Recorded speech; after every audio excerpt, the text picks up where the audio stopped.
Icon ఆధ్వర్యంలో హైదరాబాద్లో జరిగిన I love HR awards conclave and ఎక్స్పోకు విశేష స్పందన లభించింది. ప్రముఖ కంపెనీలకు చెందిన చాలా మంది హెచ్ఆర్లు ఇందులో పాల్గొన్నారు. వారితో సుమన్ ఐటీటీవీ ముఖాముఖి నిర్వహించింది. ఆ విశేషాలు ఇప్పుడు చూద్దాం. మనతో పాటు ఇప్పుడు NRI institute of director Surendra Babu ఉన్నారు. సో ఇక్కడ ఐ లవ్ హెచ్ఆర్ కార్యక్రమానికి వీళ్ళు రావడం జరిగింది. సుమన్ ఐటీ మీడియా పార్ట్నర్ గా మనం కూడా ఇక్కడ ఉండడం జరిగింది. సో అసలు వాళ్ళు ఇక్కడ ఏం చేస్తున్నారు, త్రూ ఐ లవ్ హెచ్ఆర్ కార్యక్రమం ద్వారా ఈ వాయిస్ ఎక్కడ దాకా రీచ్ అవ్వాలి, ఏం మెసేజ్ ఇవ్వబోతున్నారని మనం తెలుసుకుందాం.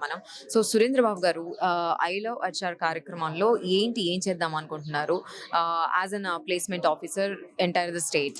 ఇది ఒక వినూత్నమైన కార్యక్రమంగా భావించాము. అందుకనే ఎన్ఆర్ఐ ఇన్స్టిట్యూట్ ఆఫ్ టెక్నాలజీ దీంట్లో భాగస్వామ్యం కోసం we're now becoming a silver partner for this and we represent on behalf of NRI institute of technology. ఇలాంటి సదస్సుల వల్ల అకాడమియా ఇండస్ట్రీ రిలేషన్స్ ఎక్కువ పట్టుబడి సాధించడానికి కోసం ఏదైనా ఒక మంచి అవకాశాలను ఉంటుంది. ఎందుకంటే ఈరోజు ఇండస్ట్రీతో అనుసంధానించి అకాడమియా రన్ చేయాల్సిన పరిస్థితి వచ్చింది. ఇండస్ట్రీ 4.0 టెక్నాలజీస్ అయినటువంటి డేటా సైన్స్, ఆర్టిఫిషియల్ ఇంటెలిజెన్స్ బోధించడానికి మనకి ఇండస్ట్రీతో కొలాబరేషన్స్ అనేది చాలా ఇష్టం.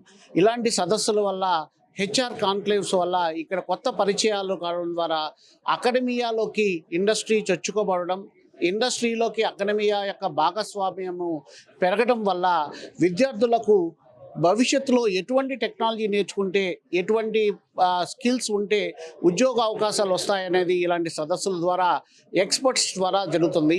ఇలాంటి కార్యక్రమాలని ఎన్నో విజయవంతంగా నిర్వహించినటువంటి క్రిష్ గారిని అభినందిస్తున్నాను. ఎందుకంటే భవిష్యత్తులో మరిన్ని సిటీస్లో ఇలాంటి కాన్క్లేవ్స్ జరగాలని కోరుకుంటున్నాము. ఈ యొక్క సదస్సు యొక్క ముఖ్య ఉద్దేశము విద్యార్థులు ఎటువంటి శిక్షణా తరగతులకు నేర్చుకోగలిగితే, ఎటువంటి టెక్నాలజీస్ పైన ఎక్స్పర్ట్ అవ్వగలిగితే వాళ్ళకు ఉపాధి అవకాశాలు ఎట్లా ఉంటాయి, ఏ కంపెనీలు ఏ టెక్నాలజీస్ మీద వర్క్ చేస్తున్నారు అన్నది ఈ యొక్క సదస్సు వల్ల మనకి అవగాహన కలుగుతుంది.